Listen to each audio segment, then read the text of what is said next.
ত্রিপুরার জৈব কৃষি পণ্যের সম্ভাবনা খতিয়ে দেখতে বুধবার লেফুঙ্গা কৃষি মহকুমার জৈব কৃষি ক্ষেত্র পরিদর্শন করলেন অস্ট্রেলিয়ার দুই কৃষি পণ্য ক্রেতা ক্যারোলিন সাজগেট এবং পেনি স্কট।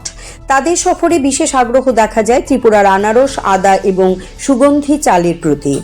পরিদর্শনকালে কৃষি দপ্তর এবং সংশ্লিষ্ট সংস্থার আধিকারিকেরা তাদের স্থানীয় জৈব চাষ পদ্ধতি, কৃষকদের উৎপাদন ব্যবস্থা এবং কৃষি পণ্যের গুণমান সম্পর্কে অবহিত করেন। উপস্থিত ছিলেন লেফুঙ্গা কৃষি মহকুমার তত্ত্বাবধায়ক Asim Debbarma, Tripura state organic farming development এজেন্সির assistant director Rakhi Debbarma, sector officer Sulochana Reang, John Bikash Tripura সহ অন্যান্যরা।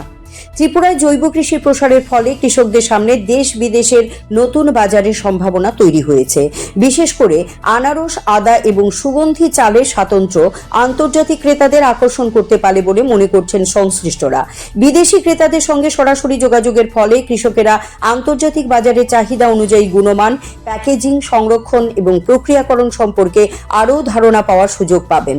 তবে আন্তর্জাতিক বাজারে প্রবেশের জন্য জৈব শংসাপত্র, মান নিয়ন্ত্রণ, খাদ্য নিরাপত্তা এবং রপ্তানিযোগ্য প্যাকেজিং এবং সরবরাহ ব্যবস্থার উপর গুরুত্ব দেওয়া জরুরি। সরকারি এবং বেসরকারি উদ্যোগের সমন্বয়ে এই পরিকাঠামো গড়ে উঠলে কৃষকদের আয় বৃদ্ধির পাশাপাশি ত্রিপুরার কৃষি পণ্যের আন্তর্জাতিক বাজার সম্প্রসারণ সম্ভব হবে বলে মনে করা হচ্ছে।